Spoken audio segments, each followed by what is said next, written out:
Hey everyone, it's the Angry Honey Badger, and it is time for us to take a look at the beginning of Season 3 and its patch notes. Its official Season 3 starts today, and with all of that going on, we have some changes to champions and a bunch of stuff. So we'll start off with the patch notes, go through these. Might take a little bit of time, so sit back, grab a nice cold drink maybe, and let's enjoy some changes.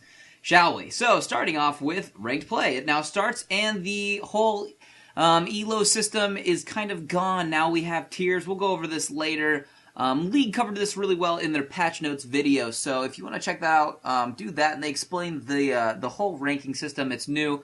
You got to get placed into a division and all this fun stuff. So we'll see how this pans out. I haven't really played much rank, so I am not in any divisions right now because I have not played enough seeding matches. So if you want to do that, play some more matches, you'll get seeded into the correct area, and then you can learn how you can go up from there. But anyways, we'll go ahead and jump on into champion changes. So, starting off with Annie, she's going to receive a visual upgrade. Hooray for Annie. So this should be actually kind of cool for her.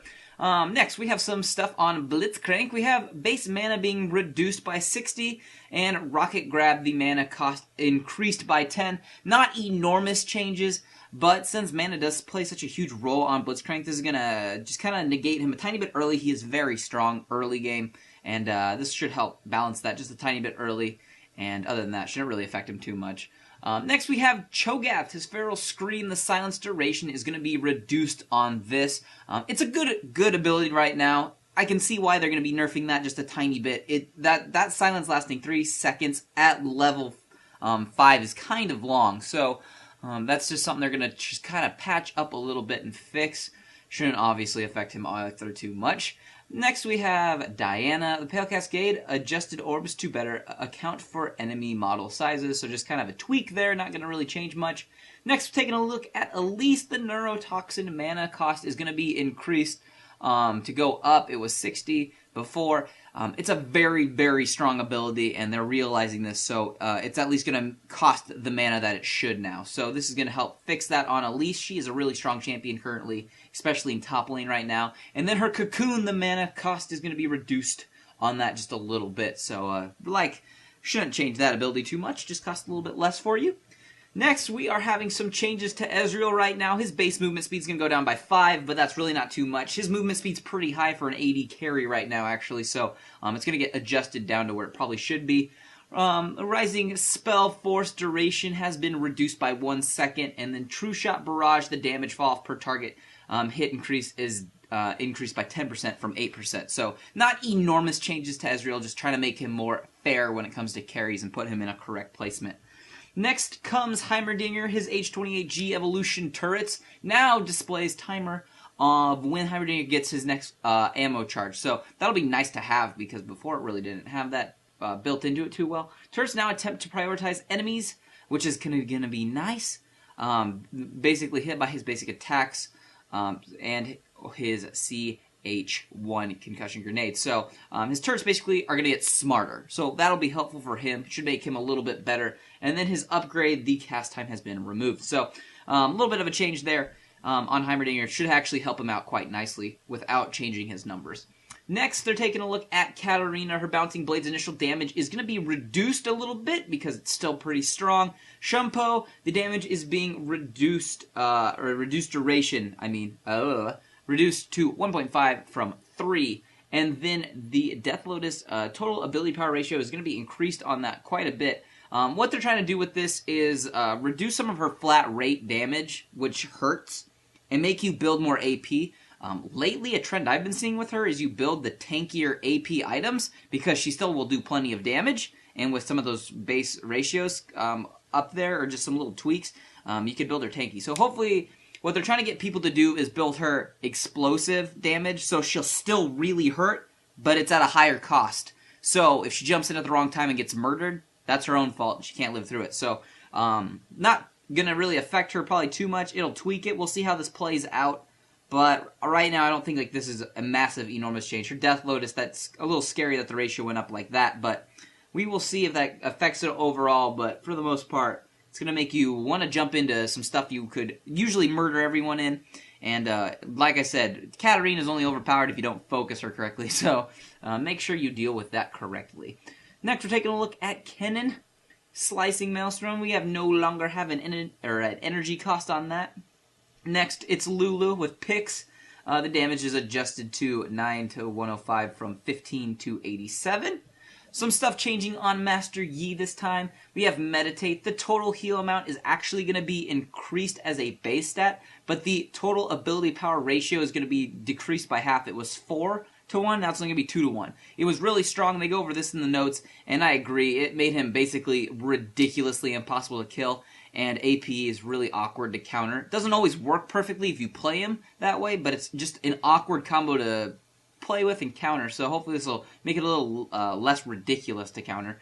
And then the mana cost is going to be reduced on that a little bit, so at earlier ranks. So not any enormous change on the mana, but nonetheless, the base heal will be better for the AD people who are jungling him and just playing him in lane, and the AP ratio is going to be reduced to help kind of fix how over the top that heal really was, because you didn't really need it to be that ridiculous.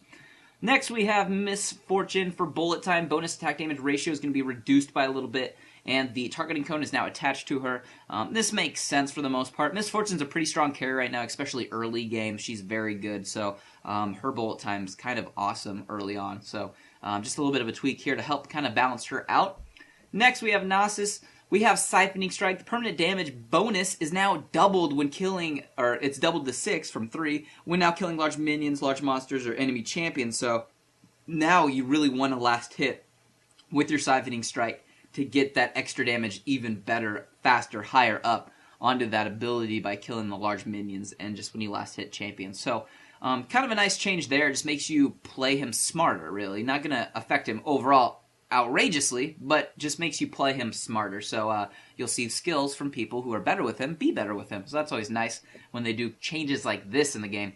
Next we do have Nunu. The base movement speed is being increased on him by 10.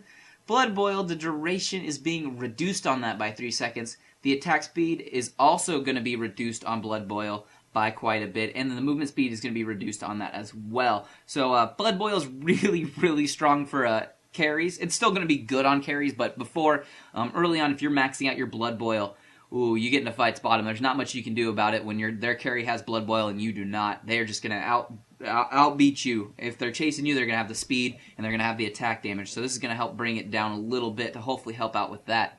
Next, we have some changes to Olaf. Undertow, now that acts like a slow, now fades over the duration instead of being slowed consistently for the duration. Giving you a better chance to escape from him a little bit, because if you got hit by Undertow, he was going to catch up to you and then hit you with a Reckoning Swing. So that is going to try to help there. Vicious Strikes, the cooldown is going to be increased on that by 4 seconds. And then Ragnarok no longer passively grants bonus armor penetration. It's only going to grant that while the ability is active. This is going to help fix Olaf a little bit. It's not going to change him very much, though. Overall, he's still going to have his true damage. He's still going to be Olaf as we know him. He's just not going to get that armor penetration and his Undertow. It's just going to not be as slowing.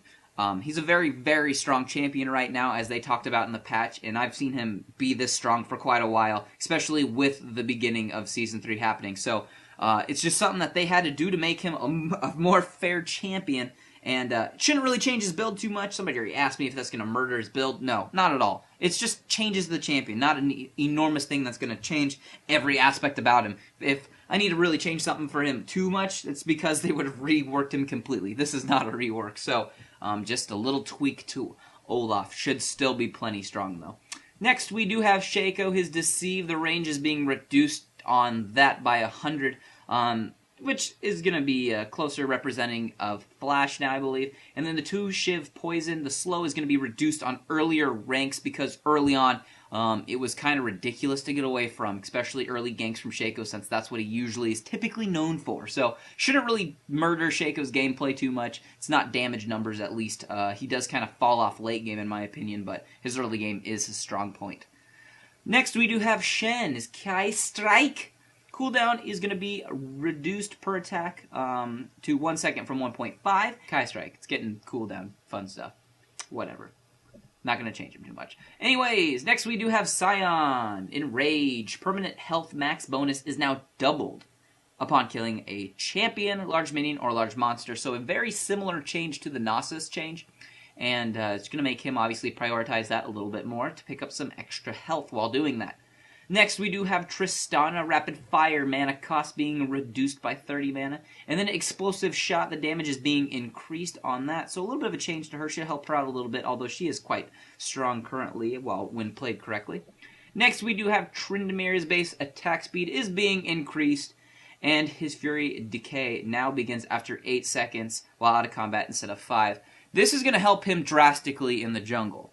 So, and in lane, it's going to help him anyways, just overall. But in the jungle, he was having a harder jungle early on. He just was a little slow in attacking, and losing your Fury in the jungle a little bit quicker was unfortunate. You wanted to keep that up. So, this is going to help Tryndamere out, especially in jungling. Should help him in all aspects of his game, but definitely jungling is going to go a lot easier for him now.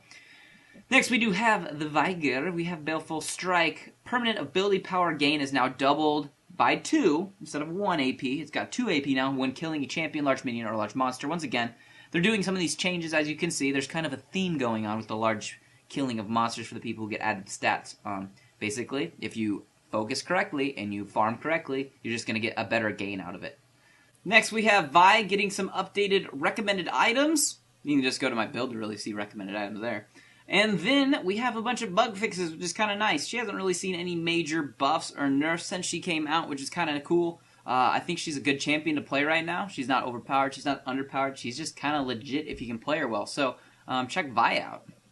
Next, we have some changes happening to Volibear. We got some base attack speed being increased. Obviously going to help him out in the jungle, which is kind of another nice thing. A little bit slower early on. Just going to tweak that a little bit, not a lot, but nonetheless going to help Volibear out as well. Those are going to be the champion changes happening at the beginning of Season 3. Now next, we got some item changes. We have a new item in the game now, which is called the Seeker's Arm Guard. Its recipe, sounds like a cake, its recipe is Cloth Armor plus Amplifying Tome plus 125 gold. Is going to give you 30 armor, 25 ability power, and a unique passive that kills grant 0.5 bonus armor and ability power. This bonus stacks up to 30 times. So, as you murder, you get this awesome unique passive. And it's going to help you out early, especially if you have a AD champion in your lane in mid. Because we've seen this happen a few more times. We get some Talons, some Pantheons, some Kha'Zix in mid. And it's hard to deal with that sometimes. So this item is meant for those AP casters that need to get some armor, since a lot of them don't start with much. I think Twisted Fate starts with 14 armor at level 1 if you don't have any. Which, let's face it, isn't hardly any armor at all. That kind of hurts. So, this is going to help some of those champions early on if you need to get some armor to help negate some of that damage. Next, we are taking a look at some changes to Hourglass. The recipe for that is now a Seeker's Arm Guard and an easily large rod, which is kind of nice. And the ability power is being increased to 120. So that's going to happen as well. So, a little bit of a change there. They're going to incorporate the Seeker's Arm Guard into it, which will be kind of cool. So I like changes like this. That's going to make it another good item to pick up in the future. It was a good item before, but it's nice that something else builds into it. Next, we got some changes on the Sightstone. The recipe has changed to Ruby Crystal plus 475 gold, which is going to be 950 total from the 700 it was. The health increased 280 from 100. And the gold reward for Sightstone increases to 25 from 10. So kind of nice there. And then the Ruby Sightstone, some changes going on in this, is total cost is going to be increased on that a little bit, but the health is also going to be increased by 60, and the gold reward on that is also going to go up to 25 from 10. So, a little bit of a change there for your Sightstones. Really good items to pick up if you are going to be playing support. Another thing to note, pick those up earlier than late, because they're actually really good items, and it saves you money over time. Next, the Giant's Belt. Its health is being reduced by 20, so enjoy that. Next, Warmog's Armor. The recipe is now changing. It's going to be a Giant's Belt, a Ruby Crystal, Rejuvenation Bead, plus another Rejuvenation Bead. And its cost is going to go up a little bit because of that.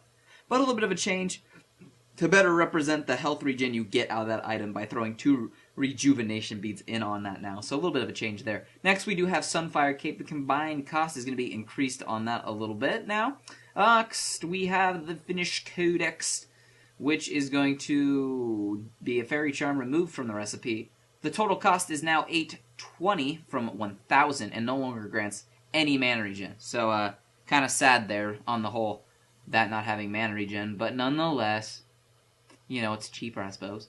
Alright, and then we have Gnasher's Tooth. Combined cost is being reduced. to 200 gold from 250, so the overall price of that's going to be less, and no longer grants any mana regeneration at all. So Gnasher's Tooth, kind of a actual attack speed item for AP people instead of a attack speed item for AP people who wanted a little bit of mana regen. So you have to think about something else now, or maybe take some mana regen runes or something. Figure that out to figure that out. Next, we're going to have Banner Command. The recipe's changed on that. We got a Codex on that and an Emblem of Valor.